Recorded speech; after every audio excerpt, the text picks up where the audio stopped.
Welcome to commerce classes.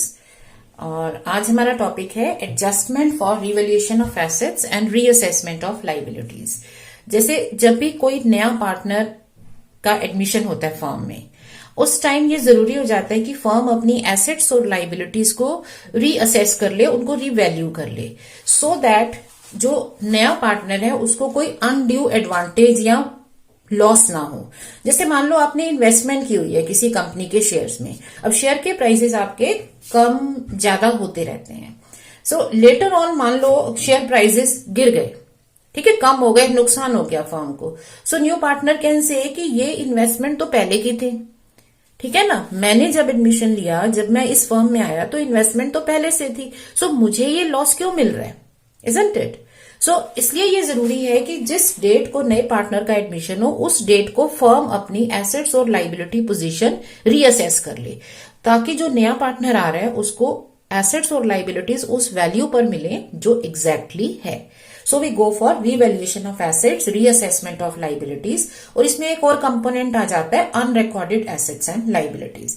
Now before we take up the adjustment की, revaluation की adjustment कैसे होगी, उससे पहले हम थोड़ा सा रिवैल्यूएशन के बारे में समझ लेते हैं कि जब एसेट्स को रीवैल्यू करते हैं तो लैंग्वेज के बेसिस पर, क्योंकि कई बार क्वेश्चन में कुछ लैंग्वेज में जरा से वर्ड का डिफरेंस कर देते हैं, फ्रेज का डिफरेंस हो जाता है और उसके मीनिंग बदल जाते हैं एंड अकॉर्डिंगली वर्किंग भी अलग हो जाती है। सो रिवैल्यूएशन के टाइम पर एसेट की नई वैल्यू क्या होगी या लाइबिलिटी का क्या वैल्यू रिकॉर्ड में आनी चाहिए, या इसमें प्रॉफिट हो रहा है लॉस हो रहा है, उसको समझने के लिए कुछ हम मेन पॉइंट्स को डिस्कस करते हैं। उसके बाद we'll work for accounting for revaluation of assets and liabilities. फिर हम अकाउंटिंग एस्पेक्ट पर आएंगे कि अगर चेंजेस हो रहे हैं तो उनको रिकॉर्ड कैसे करें। अब सबसे पहला डिफरेंस रिवैल्यूएशन में जो लैंग्वेज बेस्ड है वो है difference between to and bye.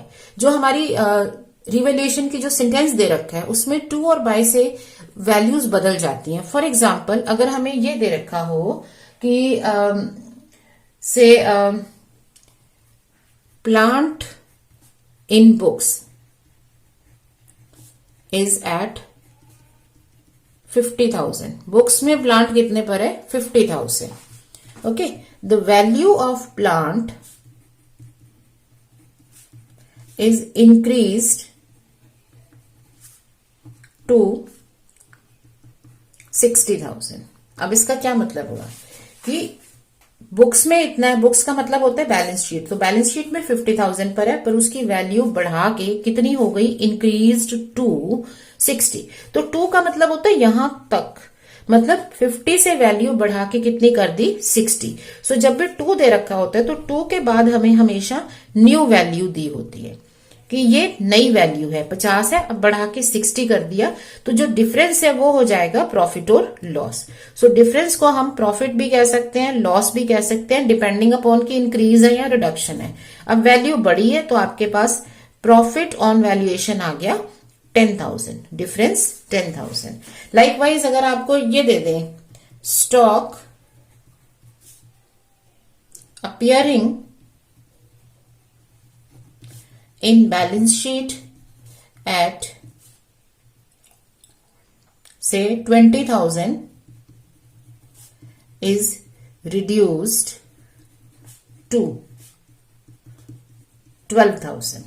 अब टू का मतलब क्या है, यहां तक, इसको कम करके 12,000 कर दो, तो ये जो टू के बाद जो वैल्यू होती है ये हमेशा न्यू वैल्यू होती है। इसका मतलब अगर हम इसको रिकॉर्ड करते हैं तो हमारा स्टॉक की न्यू वैल्यू आ जाएगी 12,000, और इसमें क्योंकि वैल्यू कम हो गई है तो हमारे पास आ गया लॉस, कितना, 20 से कम किया 12 तक, 20 से 12 कर दिया तो कितने का लॉस हुआ, डिफरेंस कितने, 8,000। अब अगर यही एक फ्रेज हम बदल दें, मतलब यहां पर जो फ्रेज हमारे पास है टू, इस फ्रेज को आप अगर चेंज करके बाय कर दो तो क्या बनेगा। जैसे सेम सेंटेंस हम ले रहे हैं, सिर्फ एक फ्रेज की वजह से हमारी कैलकुलेशंस चेंज हो जाएंगी। Stock appearing in balance sheet at 20,000 is reduced by, by का मतलब होता है इतने से, मतलब स्टॉक जो 20,000 बुक्स में था उसको कम कितने से करो, कम कर दो 12,000 से। सो इतने से कम करना है। सो बाय के बाद जो दिया होता है ना वो होता है चेंज, और न्यू वैल्यू हमें निकालनी पड़ती है। न्यू वैल्यू का मतलब होता है बुक में कितनी वैल्यू है, प्लस अगर इंक्रीज हो रही है, लेस अगर डिक्रीज हो रही है। तो अगर रिड्यूस कर रहे हो तो कम कर दो, इंक्रीज कर रहे हो तो ऐड कर दो। सो अगर stock appearing in books at 20,000 is reduced bye 12,000, इसका मतलब 12,000 की कमी है, इतना कम किया है। ये चेंज है। चेंज का मतलब ये आपको इंक्रीज या डिक्रीज बता रहा है। पूरी लैंग्वेज, रिड्यूस का मतलब डिक्रीज, ठीक है। तो इंक्रीज डिक्रीज बताते हैं बाय से। तो अब न्यू वैल्यू कितनी हो जाएगी, अगर 20,000 में 12,000 की कमी कर दो तो न्यू वैल्यू हो जाएगी 8,000, ठीक है। ये फर्क है टू और बाय का। तो लैंग्वेज को पढ़ते हुए ध्यान रखना, टू के बाद न्यू वैल्यू होती है, बाय के बाद चेंज आ रहा होता है। जैसे यहाँ है प्लांट है 50,000, वैल्यू इज इंक्रीज्ड टू 60।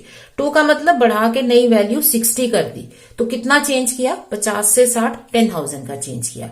लेकिन अगर यही ये टू की जगह पर हमारे पास होता बाय, तो ये इसका मतलब क्या हो जाता कि 60,000 से बढ़ा दी। सो बाय का मतलब इतने से बढ़ा दी, तो ये चेंज है। तो अगर 50,000 में आप 60,000 वैल्यू बढ़ा दो तो कितनी वैल्यू बन जाएगी, 1,10,000।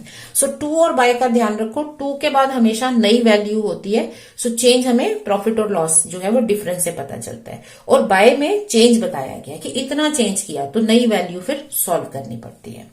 अच्छा, अब सेकेंड जो हमारा वर्किंग है वो है इंपॉर्टेंट है फॉर डेटर्स।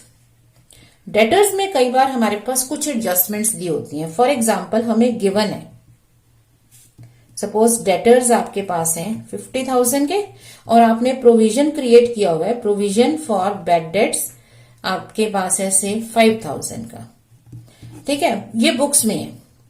अब अगर आपका क्वेश्चन ये कहता है कि प्रोविजन इज नॉट रिक्वायर्ड, मतलब हमें प्रोविजन की जरूरत नहीं है, या अगर क्वेश्चन में हमें नोट में फर्दर क्या बता दिया कि ऑल डेटर्स आर गुड, मतलब सारे डेटर्स ठीक हैं। गुड का मतलब ठीक, मतलब हमें उनपे पूरा पैसा मिलेगा। तो जब आपको पूरा पैसा मिलेगा इसका मतलब इस प्रोविजन की जरूरत नहीं है। सो इसका मतलब हो जाएगा कि कैंसिल कर दो प्रोविजन फॉर बैड डेट्स। तो जितना भी आपने प्रोविजन क्रिएट किया हुआ है ना उसको बुक्स में से निकाल दो, उसको क्लोज कर दो। तो हमें पता है प्रोविजन का बैलेंस क्रेडिट होता है, उसको क्लोज करने के लिए उसे डेबिट करना पड़ेगा। सो इंपॉर्टेंट बात क्या है कि प्रोविजन की जरूरत नहीं है, उसे हटाना है, कैंसिल करना है। दूसरी चीज होती है कई बार प्रोविजन दिया नहीं है लेकिन हमें क्रिएट करना है। मान लो हमारे पास डेटर्स हैं से 60,000, ठीक है। अब इसमें दे रखा है out of this debtors of से 10,000 आर गुड, 10,000 गुड है, and create provision at the rate of से 5% फॉर बैड डेट्स। आप प्रोविजन कितना क्रिएट करना चाहते हो, 5%। सो प्रोविजन कितना आएगा, हमारे पास डेटर्स हैं 60 के, लेकिन इस 60 में से 10,000 के डेटर्स बिल्कुल ठीक है, मतलब उनपे हमें पैसा मिलेगा। तो जिन पे हमें पैसा मिलना है उन पर हम प्रोविजन क्रिएट नहीं करते। सो अब हमारा जो प्रोविजन है 5% वो कितने पे क्रिएट होगा, 50,000 पे, ठीक है। सो 57,500। तो अब हम ये क्रिएट करेंगे। क्रिएट करने का मतलब है कि इसे बुक्स में एंटर करो, रिकॉर्ड करो।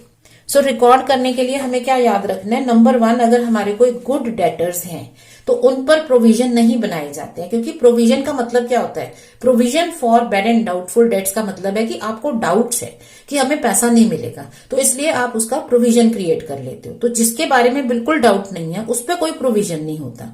सो अगर कोई डेटर्स गुड है तो उनको हटा के प्रोविजन क्रिएट करते हैं। सिमिलरली अगर कोई डेटर्स बैड है, अगर हमें श्योर है कि डेटर्स जो हैं से हमारे पास हैं 50,000, ठीक है, इसमें से आउट ऑफ दिस से 15,000 इज रिसीवेबल फ्रॉम राम। 15,000 हमें राम से लेना है और राम हमारा इंसॉल्वेंट हो गया है। अब इंसॉल्वेंट का मतलब क्या होता है कि वो हमें पैसा नहीं दे सकता। तो अब हमें श्योर हो गया। देखो श्योरिटी दो तरह की है, श्योरिटी ये भी हो सकती है कि पूरा पैसा मिलना है, श्योरिटी ये भी हो सकती है कि पैसा नहीं मिलना है। सो इस केस में क्या है, 50,000 में से 15,000 हमें नहीं मिलना है।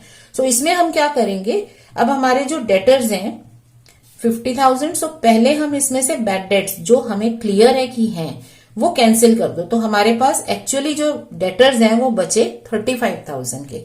सो प्रोविजन जो है वो हम क्रिएट करेंगे, से इसमें हमें प्रोविजन क्रिएट करना है एट द रेट ऑफ 10%। तो अब 10% किसका करोगे, 50 का नहीं करोगे, 10% 35,000 का करोगे, क्योंकि 50 में से 15,000 तो ऐसे हैं जो श्योर शॉट मिलने ही नहीं है। जब क्लियर है इसको मिलना ही नहीं है तो उस पर क्या प्रोविजन बनाना।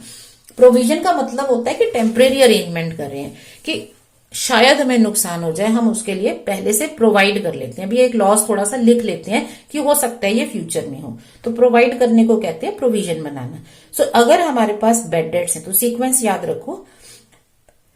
अगर हमारा क्वेश्चन कहता है ऑल डेटर्स आर गुड, इसका मतलब प्रोविजन को हटा दो, कैंसिल करो, रिवर्स करो।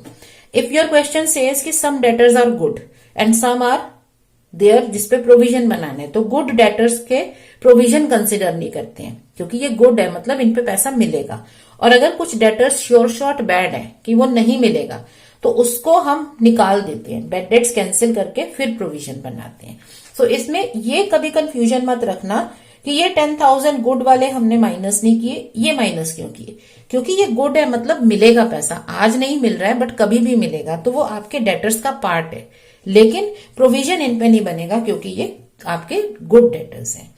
और बैड में क्या है, क्योंकि ये हमारे ऑलरेडी बैड डेट्स हो चुके हैं, इसका मतलब इस पे पैसा नहीं मिलना। सो उनको हटा के पहले बैड डेट्स हटाते हैं फिर हम प्रोविजन कैलकुलेट करते हैं। सो एसेट्स के केस में एक हमें क्या याद रखना है, टू और बाय का डिफरेंस। दूसरा डेटर्स के specifically good debtors bad debtors में डिफरेंस करना होगा। ठीक है, गुड डेटर्स पर प्रोविजन नहीं बनाए जाते हैं, उनके प्रोविजन हटा देते हैं, और बैड डेटर्स पर उनको बुक्स में से ही निकाल देंगे। अगर किसी पर्सन ने हमें पैसा देना ही नहीं है, वो इंसॉल्वेंट हो चुका है, तो उसको बुक्स में क्यों रखेंगे, उसको निकालो और उसके बाद प्रोविजन क्रिएट करो। पॉइंट जो हमें अंडरस्टैंड करना है कैलकुलेशन के लिए वो है ओवर वैल्यूएशन और under valuation in percentage form. मतलब अगर हमें ओवर और अंडर वैल्यूएशन परसेंटेज में दे रखा है तो कैलकुलेशन कैसे करें। जैसे अगर परसेंटेज नहीं है फिर कोई दिक्कत नहीं है, मान लो आपके पास स्टॉक है 20,000 का और नीचे नोट में दे दिया it is over valued bye 3,000, फिर तो क्लियर है ना कि 20 में 3,000 जो है वो ओवर वैल्यू किया है, ज्यादा वैल्यू किया। सो 3,000 आपका कम करना है, मतलब स्टॉक की वैल्यू कम है तो लॉस हो गया ना। और 17,000 आप स्टॉक को न्यू वैल्यू दिखा दोगे, तो आपको स्टॉक अगर सही वैल्यू पे दिखाना है तो वो 17,000 है, और जो 3,000 आपने पहले एक्स्ट्रा डाल दिया उसको हटा दो। सो एसेट की वैल्यू कम करने का मतलब है नुकसान। नुकसान ऐसे है कि आप स्टॉक 20,000 दिखा रहे हो, आप मान रहे हो कि स्टॉक हमें 20,000 रुपए देगा, जब इस स्टॉक को बेचेंगे हमें इतने पैसे तो मिलेंगे, लेकिन रियलिटी में तो ये ज्यादा बढ़ा के लिखा हुआ है ना। इसकी एक्चुअल वैल्यू ओवर वैल्यूएशन की वजह से इसकी एक्चुअल वैल्यू तो 17,000 है, तो इसको आपको इतना पैसा नहीं मिलना है। तो एसेट की वैल्यू कम करने का मतलब होता है नुकसान हो जाना, है ना। सो अमाउंट में कोई दिक्कत नहीं है, प्रॉब्लम होती है परसेंटेज में। मान लो आपके पास है stock in balance sheet appears eight से 18,000, ठीक है, और आगे नोट दे रखा है it is over valued bye 20%। भाई इसमें 20% ओवर वैल्यूएशन है। सो समबडी में से कि 20% ज्यादा लिखा है तो इसका 20% ज्यादा निकाल दो, लेकिन ओवर वैल्यूएशन किस पे है, जो सही वैल्यू है उसका 20% ज्यादा लिखा है, इसका 20% ज्यादा नहीं होता है। आपने स्टॉक को ओवर वैल्यू किया और ये क्या है, ये तो ओवर वैल्यूड अमाउंट है, मतलब जब आपने स्टॉक को ओवर या अंडर वैल्यू किया तो वो कर करा के आपका ये अमाउंट आया। इसका मतलब जो स्टॉक की एक्चुअल वैल्यू है वो कितनी होगी। अब मान लो स्टॉक की एक्चुअल वैल्यू है 100, अब आपने ओवर वैल्यूएशन कितने से किया, उसको कितना बढ़ाया, 20% से। परसेंट 100 पे ही एप्लीकेबल होता है तो 100 पे इजीली आ जाता है। इसका मतलब इसकी बुक्स में वैल्यू कितनी है, 120। तो अगर आप 100 रुपीज का स्टॉक ओवर वैल्यू करते हो 20% पे तो बुक्स में वैल्यू 120 है। तो ये जो 18,000 है ये बुक वैल्यू है, मतलब आपने 18,000 कर रखा है, तो ओवर वैल्यूएशन में आपको नुकसान कितना हो रहा है? जो आपकी एक्चुअल वैल्यू है, अगर इस पे नुकसान देखें तो ये 20/100 है, दैट इज 1/5। लेकिन अगर इसको आप बुक वैल्यू से कंसिडर करो तो वो 20/160, मतलब 1/6 का आपका ओवर वैल्यूएशन है। सो ये जो बुक्स में वैल्यू दिखा रहे हो ये बढ़ा के दिखाइए। सो इस पर जो प्रोपोर्शन एप्लीकेबल होगा वो 20% नहीं होगा, वो तो बढ़ी हुई वैल्यू है। सो बढ़ी हुई वैल्यू का 1/6 ओवर वैल्यूएशन है। या आप इसे इक्वेशन से सॉल्व कर सकते हो, कई तरीके होते हैं इसको सॉल्व करने के। सो इसमें कितना कम करना होगा? एक तरीका ये है कि आपने ओवर वैल्यूएशन निकाला और इसको परसेंटेज को चेंज कर दिया। जैसे कमीशन वगैरह होती है, याद है 5% ऑफ नेट प्रॉफिट हो तो आप करते हो 5/100। 5% of net profits after charging commission हो तो आप उसमें फिर 5/105 रेट चेंज कर देते हो ना। सिमिलरली यहाँ पे बेस चेंज किया, क्योंकि 20% तो आपने वैल्यू को बढ़ाया है, तो बढ़ा के जो वैल्यू आई वो कितनी होगी? 120। सो 20/120 इसमें एक्स्ट्रा आपने डाला है। सो आपका जो ओवर वैल्यूएशन है वो कितना है? 18,000 का 1/6 एक्स्ट्रा है, सो 3,000 एक्स्ट्रा है। इट मीन्स इसकी एक्चुअल वैल्यू कितनी है? 18,000 में से 3 एक्स्ट्रा लिखे तो एक्चुअल वैल्यू हो गई 15,000। ये एक तरीका है इसको प्रोपोर्शन में सॉल्व करने का। दूसरा मेथड क्या है? आप क्या कर सकते हो, आप जो वैल्यूज हैं वो लिखो कि अगर एक्चुअल वैल्यू 100 है तो ओवर वैल्यूएशन 20 करके मेरे पास जो एग्जैक्ट या ओवर वैल्यूड अमाउंट आया, ओवर वैल्यूड अमाउंट मतलब बुक्स में मैं कितना दिखा रहा हूं? 120। अगर इसकी एक्चुअल वैल्यू 100 है, 20% ओवर वैल्यू किया तो मैंने बुक्स में 120 दिखाया है, पर मैं बुक्स में कितना दिखा रहा हूं? 18,000। सो मेरा ओवर वैल्यूएशन कितने का हुआ? ओवर वैल्यूएशन कैसे निकालेंगे? कभी भी हमें ऐसे जब वैल्यूज हम टेबल में सॉल्व करते हैं तो वो अक्रॉस सॉल्व करते हैं, क्रॉस मल्टीप्लीकेशन। सो 20 इंटू 18,000 यहां अगर आप क्रॉस करते हो, सो 20 इंटू 18,000 अपॉन 120, जो अक्रॉस गया उसको डिवाइड करना है। वो किस लिए होता है? इसको हम इक्वालिटी लेते हैं, रेशियो एंड प्रोपोर्शन में आपने कभी 9th 10th में ये पढ़ा होगा। So 20 into 18,000 is equal to x into 120। ये इक्वालिटी होती है ना अक्रॉस की। सो 20 इंटू 18,000 अपॉन 120 हो गया x की वैल्यू, जो हमने ओवर वैल्यूएशन माना है। सो 3,000 आपने एक्स्ट्रा किया। अब एक्चुअल वैल्यू कितनी आ जाएगी? 18 में से अगर 3,000 एक्स्ट्रा है तो एक्चुअल वैल्यू 15। और इसको भी अगर आपने सॉल्व करना है तो यहां भी हम क्रॉस मल्टीप्लीकेशन कर सकते हैं। अब जो वैल्यू आपको पता है उसको 100 से रिलेट करो, तो यहां जो वैल्यू है एक्चुअल वैल्यू मान लो y है। So 100 into 18,000 is equal to y into 120। जब भी हम टेबल में वैल्यू लिख दें उसको अक्रॉस क्रॉस मल्टीप्लीकेशन से सॉल्व किया जा सकता है। सो अक्रॉस मल्टीप्लाई होते हैं और जो एक्स्ट्रा बचता है वो डिवाइड। सो 100 इंटू 18,000 अपॉन 120, यही यहां पे लिखा है ना। इसी तरह से आप इसको सॉल्व कर सकते हो। ये बहुत आपका ratio and proportion always helps you. ये एक बेसिक चीज याद रखो कि हमें जब भी प्रोपोर्शन लेने हैं बेस क्लियर होना चाहिए कि ये परसेंटेज किसकी है, और उसके अकॉर्डिंगली आप वैल्यू सॉल्व करो और टेबुलर फॉर्म में सॉल्व कर सकते हो क्रॉस मल्टीप्लीकेशन से। अच्छा, अब तीसरा मेथड भी है इसमें। उसमें क्या है, जो आपने बहुत छोटे होते पढ़ा था, इक्वेशन बनाते हैं कि अगर हमारी बुक वैल्यू 120 है देन ओवर वैल्यूएशन कितना है? 20 है ना। इफ बुक वैल्यू इज 120 तो इसमें 20 एक्स्ट्रा जुड़ा हुआ है। सो अगर बुक वैल्यू 1 होगी तो ओवर वैल्यूएशन होगा 20 upon 120। And if the book value is 18,000 तो कितना ओवर वैल्यूएशन होगा? 20 upon 120 into 18,000, so 3,000। So in any case आप सॉल्व कर सकते हो। बस याद क्या रखना है ओवर और अंडर वैल्यूएशन में कि आपके पास प्रोपोर्शन करेक्ट होना चाहिए। ये ओवर वैल्यूएशन सही वैल्यू पर किया है। सो 20% इसका नहीं है, ये तो करने के बाद वैल्यू निकली है। इसी क्वेश्चन में अगर मान लो स्टॉक हमें दे रखा है बैलेंस शीट में at 18,000 and it is undervalued. अब ओवर की जगह देखो अंडर वैल्यूड है बाय 20%। इसका मतलब अगर एक्चुअल वैल्यू 100 है तो आपने अंडर वैल्यूएशन कितने से किया? 20 से। इसका मतलब बुक्स में वैल्यू कितनी है दिखा रहे हो आप, बुक में वैल्यू दिखा रहे हो 80। सो ये जो बुक वैल्यू है इसमें अंडर वैल्यूएशन का पार्ट कितना होगा, 18,000 का अंडर वैल्यूएशन बुक वैल्यू से कितना जा रहा है, 20/80, 1/4। ठीक है, सो ये प्रोपोर्शन ठीक होना चाहिए। सो सही प्रोपोर्शन लेंगे तो हमारी कैलकुलेशन सही आएगी। सो 18,000 में आपने 2,000 से अंडर वैल्यूएशन किया है, इसका मतलब इसकी रियल वैल्यू कितनी है, 20,000। भाई 18,000 बुक में दिखा रहे हो, 2,000 कम दिखा रहे हो ना, इसका मतलब एक्चुअल वैल्यू 20 होनी चाहिए। सो ओवर और अंडर वैल्यूएशन में जब भी परसेंटेज दी होगी, सो रिमेंबर परसेंटेज तो एक्चुअल वैल्यू पे बताइए, ये तो एक्चुअल वैल्यू नहीं है ना, ये तो अंडर वैल्यूड और ओवर वैल्यूड प्राइस है। सो आप इस रेशो को बेस चेंज कर दो।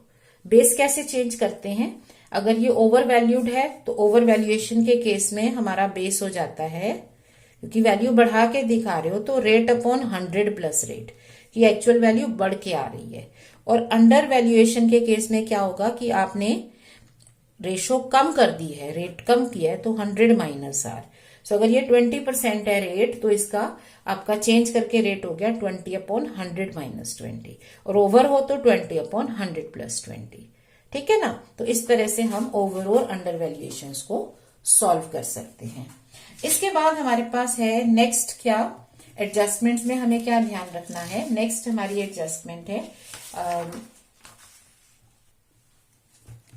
नेक्स्ट है अनरिकॉर्डेड एसेट्स।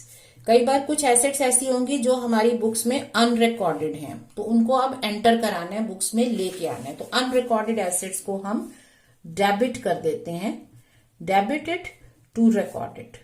ठीक है ना, तो ये रिकॉर्ड हो जाते हैं और ये हम एज अ प्रॉफिट भी लिखते हैं, ये हमारा प्रॉफिट हो जाता है, क्योंकि एसेट की वैल्यू बढ़ रही है तो हमारा प्रॉफिट का सिनेरियो है। लेकिन क्वेश्चन ये है कि अनरिकॉर्डेड एसेट्स हो किस तरह की सकती हैं।